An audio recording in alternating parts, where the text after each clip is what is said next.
Hi everyone, James here from ManageFlitter. I'm one of the co-founders. I'm just going to introduce you to a brand new version of the UI that we've just rolled out. I just want to introduce you to a few of the features and just walk you through a bit of the product, so you can get an idea of some of the new things in store.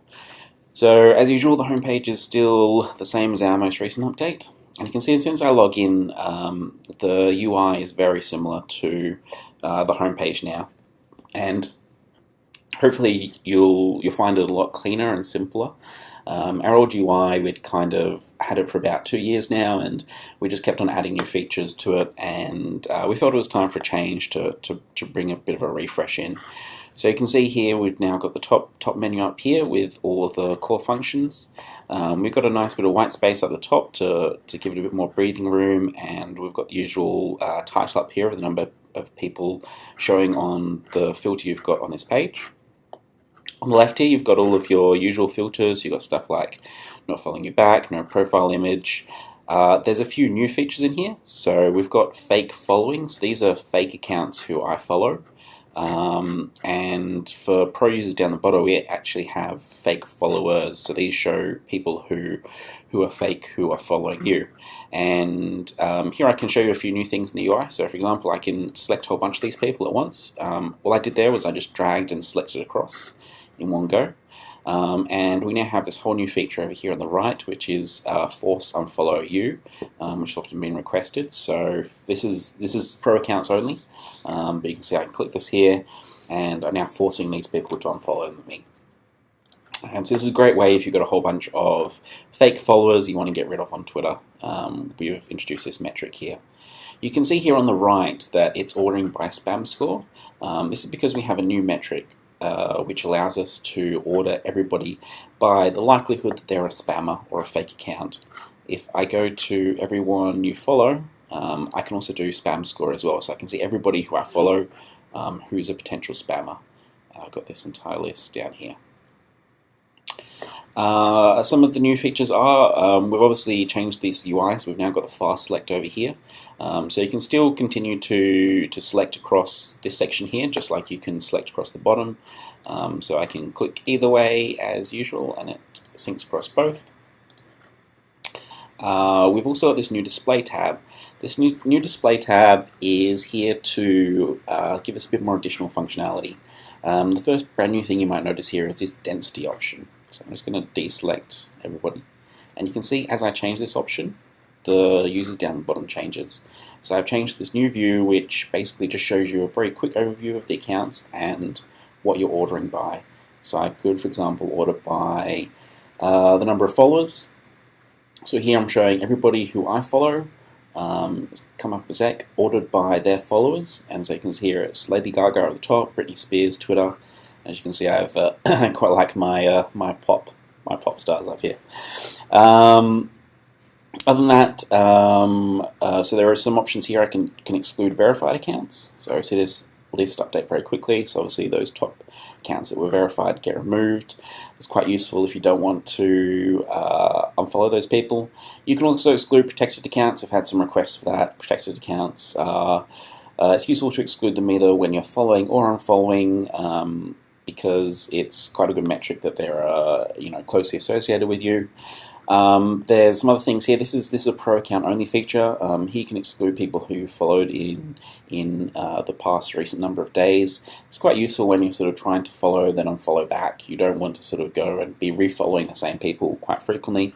We often have this requested of us. And yeah, these are a lot of the core functions. So we've got the new blocking feature over here. We've got the new fake followers and fake following. Obviously got the new UI. So everything's a lot cleaner. And we've got all these new density options. The last one here is this table view, and so you can actually see everybody based on the filters, but in a table instead. So we're still continuing to iterate on this, so please send us some feedback and let us know what you think. Before I go, I'm just going to show you some other features. Actually, I'm just going to log into a non-pro account.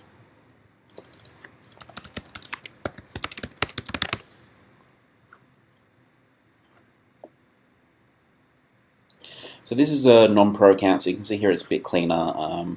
We've got these options down the bottom here, but it doesn't actually enable you to do them. The follow tab, you can actually now see the options, but of course if you're not pro, you can't actually use them. Search, the account search is still enabled for free users, and we've got all the new additional options as well, which you can include, and new ordering and fast select, all that kind of stuff, all works on the account search. But for non-pro users, we have this brand new feature, which has been enabled for pro users for a while, but we're enabling it today for the first time for non-pro users, and that's PowerPost. So what PowerPost lets you do is it lets you schedule tweets at the optimal time for a certain number of people. So for example here, when I've logged in, it's detected that I'm in Australia, and it's showing the graph of when people in Australia are most likely to be online. And so I can expand this out over a week, and so I can see during the week the time that most people are likely to be online. My time is about 1 PM Tuesday, and on Wednesday as well, lunchtime. I can go and add some more additional data into the timeline. So I might want to find out when people in, say, New York are on Twitter.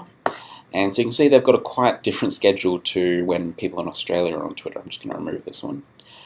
And so you can see, relative to my time, right now, up until about 2 PM is still a good time, but then it dramatically decreases up until about 4 AM to 3 AM.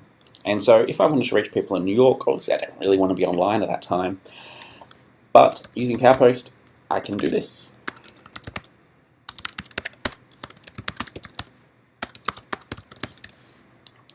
And so it's detected that the optimal time for me to send it is 3 AM Friday. I'm just going to schedule this tweet, and there we go. It's scheduled down the bottom here.